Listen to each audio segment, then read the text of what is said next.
I have a mother who lives alone. Thinking about such a mother, I consulted my husband about wanting to live near my parents' house. I won't live near your parents' house. You should do with my parents. He rejected it with a single blow. He ignored other people's feelings and insisted only on his own opinion. It's like that? To overcome this unresolved feeling, what actions did I take? My name is Amelia, 30 years old. I live with my husband, David, and our 6-month-old son, Harry. My husband and I work at the same company. Although we are in different departments, we often collaborate on projects, and we have some common acquaintances. During our wedding, we were greatly blessed by our colleagues, and I myself was determined to be happy. Initially, the two of us lived in the apartment where my husband resided, but it was cramped, so we discussed moving. Since we wanted to have children eventually, we decided to move to a moderately spacious apartment, with the idea of considering whether to build our own home later on. While searching for properties on my smartphone, I casually spoke to my husband. You know, even if we have a child, I don't want to quit my job. In response to those words, my husband smiled and replied, Amelia, you really love your work. You can do whatever you like in that regard. But the desired area, the competition rate for nurseries seems quite high. When considering going back to work, we need to think about that aspect too. Well, yeah, I guess that's true. But we'll figure something out, right? David casually tinkered with his smartphone and murmured with apparent disinterest. To him, I proposed my long-held idea. You know, there's something I've been thinking about for a while. What is it? For the sake of any unforeseen circumstances, I want to live near my parents' house. Huh? Why? Well, you know, my father passed away a few years ago, and now it's just my mother, right? If something happens, I want to be able to rush over quickly. Your mother seems healthy. It's not something to worry about right now. That may be true for now. But thinking about when we have children, I think it would be better to have supportive people close by, I said. In response to that opinion, my husband gave a blatantly reluctant reaction. I will continue while hoping to get some understanding. If it's just the two of us raising the child, wouldn't it be quite challenging? If my mother lived nearby, it would be easier without burdening David. No, impossible. Huh, why? Well, if we lived near your parents' house, we would have to meet your mother frequently, right? It would be a hassle. That might be true, but I'll try my best not to inconvenience David. When we have a child, you won't be able to work temporarily, and we'll be living off my income, right? So, why should I have to be even more considerate? Well, that's... I fell silent, and my husband coldly interjected. Anyway, I won't live near your parents' house or anything. But... When you're pregnant, you won't be able to pay rent or living expenses, you know? Yet you still want to have everything arranged in your surroundings. Don't you think that's presumptuous? Wait, what's with that tone of yours? It's true that I won't be able to work when I'm pregnant. But does that justify such a negative response? As a married couple, don't we have to strive and cooperate with each other? I couldn't comprehend my husband's words and actions. But even if I said something more, it wouldn't lead to a positive outcome. I've recently registered our marriage. I don't want to argue in a situation like this. I understand, let's drop it. With those words, I left the room. I couldn't bear this atmosphere any longer. Afterward, I gave up on living near my parents' house and decided to live in an area close to both of our workplaces. After the move, both our jobs and our relationship were going reasonably well, and we were leading relatively peaceful days. It was one day, during such a time, when I found out about my pregnancy. Although I felt a bit guilty, because work was going smoothly, my child was still my top priority. Considering handover and other factors, I worked until the very last moment before maternity leave. Since entering maternity leave, I had more time for myself, and I started visiting my mother more frequently. Around this time, my husband was working late almost every day. If I gave birth like this, I would definitely have to handle childcare alone. However, since it's my first child, I have no experience with anything, and I have various worries. One day, while visiting my mother at my parents' house, I let slip my true feelings to her. Mom, I'm really excited about this child being born, but I'm even more anxious. What's wrong, Amelia? That's unlike you, isn't it? You have David with you. Well, David seems busy with work. The other day, I asked him, could you take some parental leave, even just a little? He yelled at me, as a man, how could I do such a thing? As I explained, my voice trembled, and my mother looked worried. Seeing her like that, I decided to express my feelings clearly. Hey, Mom, when this child is born, would it be okay if I come back here for a while? Well, let me think. My mother tilted her head and contemplated for a while. At first, it might be tough, and it's a bit for me to come to your place every day, right? For me, it would be more helpful if Amelia comes to our house. Really? Is it okay for me to stay? Of course! I'm happy to be with my grandchild, and there's nothing more joyful than being able to support my daughter. Thank you, Mom. When I go back today, I'll talk to David too. By confiding my anxieties to my mother, my heart suddenly felt lighter. Right, I should talk to David properly. Child rearing is also something we need to think about seriously as a couple. That night, I told my husband about the incident with my mother. However, his reaction was different from what I had hoped for. What? Go back to your parents' house? Are you kidding? I'm serious. I leaned forward, trying to persuade my husband. At first, everything will be new and uncertain, and I need to rest for a month after giving birth. I don't think I can manage household chores. That's why I want to go back to my parents' house for a while. That's obviously not going to work. What about my meals? The laundry? Who's going to do them?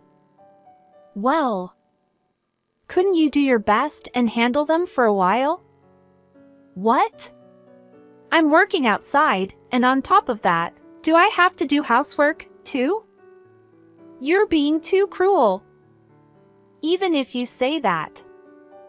As I struggled to find a response, my husband let out a deep sigh.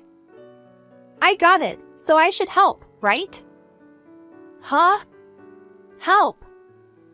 That's right.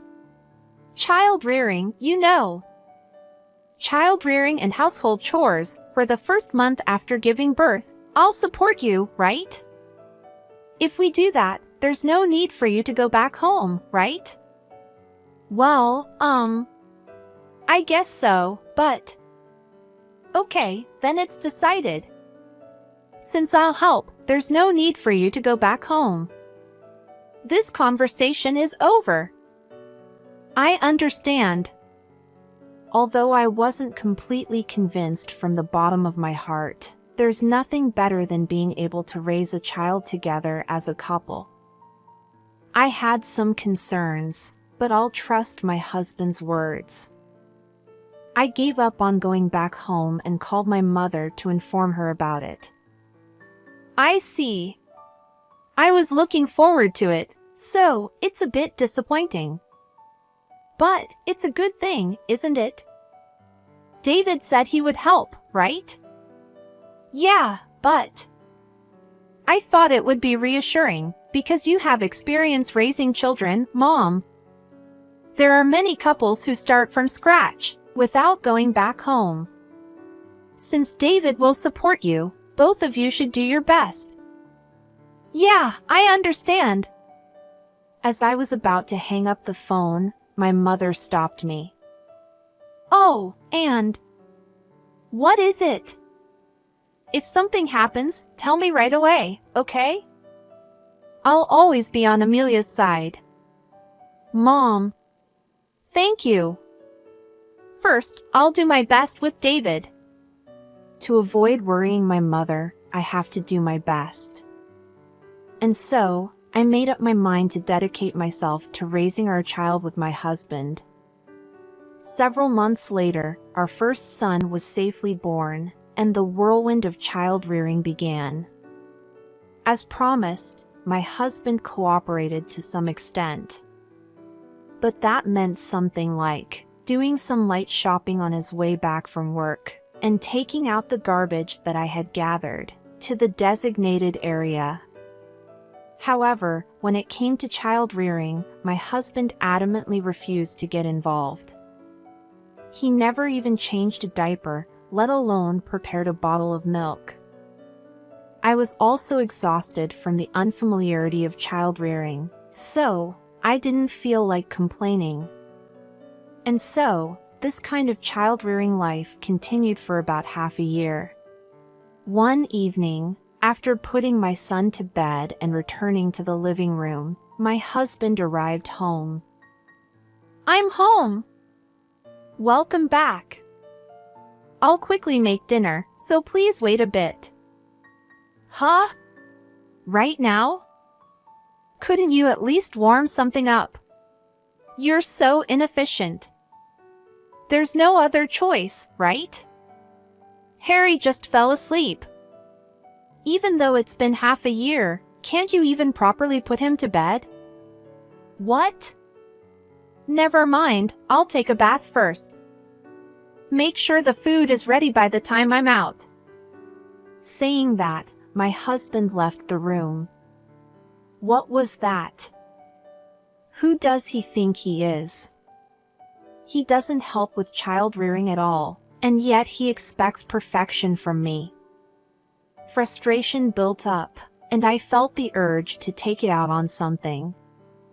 But I couldn't wake up my son, who had just fallen asleep. I held myself back. 30 minutes later. After getting out of the bath, my husband started eating dinner silently, without even saying bon appetit. As I was astonished by his attitude, "Oh, by the way, I have something to tell you," my husband called out to me. Something? What is it all of a sudden? Today, I received a call from my dad. Mom had a fall and her leg seems to be paralyzed. What? Your mother.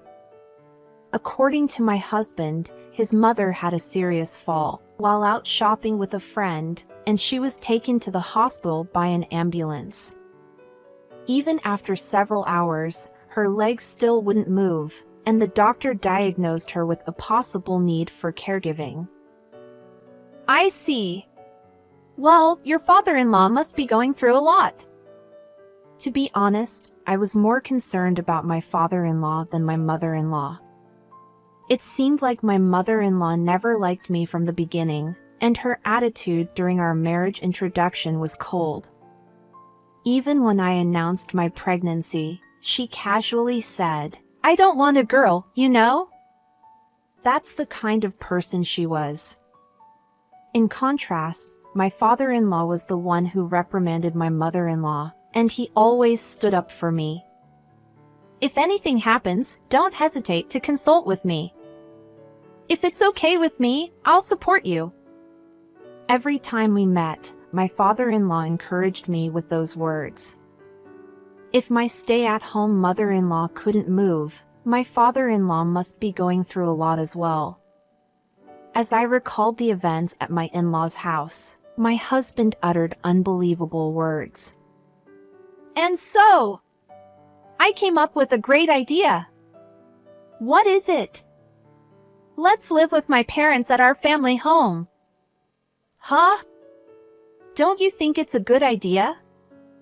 I'm worried about my mom, and Amelia isn't working right now. If we live together, it will reduce my dad's burden, and I think he'll be happy. Wait a minute. You're joking, right? The reason I took time off work is for Harry's childcare. I can't suddenly agree to living together. But it's been half a year already. You should have some flexibility. Right now, my mom is the top priority. Can't you understand that much? Is he serious about this? When I suggested living near my mother, he flatly refused. Only when it's convenient for him. My husband isn't the type to frequently visit his parents' house, so it was fine until now, but living with that mother-in-law is no joke. I know my husband. If we live together, he'll side with my mother-in-law and treat me harshly. I was unable to bear it any longer and expressed my dissatisfaction. Don't mess with me. When I asked to live near my family, you denied it so easily, but it's okay for you? Huh? What's that supposed to mean? Your mother-in-law is healthy, right? But unlike David's parents, my mother lives alone, you know? If something happens, you won't consider my anxieties, will you? Shut up! Listen carefully. You married me and became my wife. Just shut up and do as you're told without talking back. At that moment, the faint affection for my husband vanished in an instant. Not only did he fail to understand my feelings, he didn't even treat me as an equal. With someone like him, I couldn't continue the marriage any longer. When he saw me falling silent, he thought I agreed. My husband blurted out these words. Anyway, living together is already decided. I'll try to move as soon as possible, so please pack up your things by tomorrow. I understand. You should have just obediently listened from the beginning. After finishing his remaining dinner, my husband went back to the bedroom without clearing the dishes. The next day, taking advantage of my husband leaving for work, I packed the bare minimum and left the house. Of course, it was only for me and our son.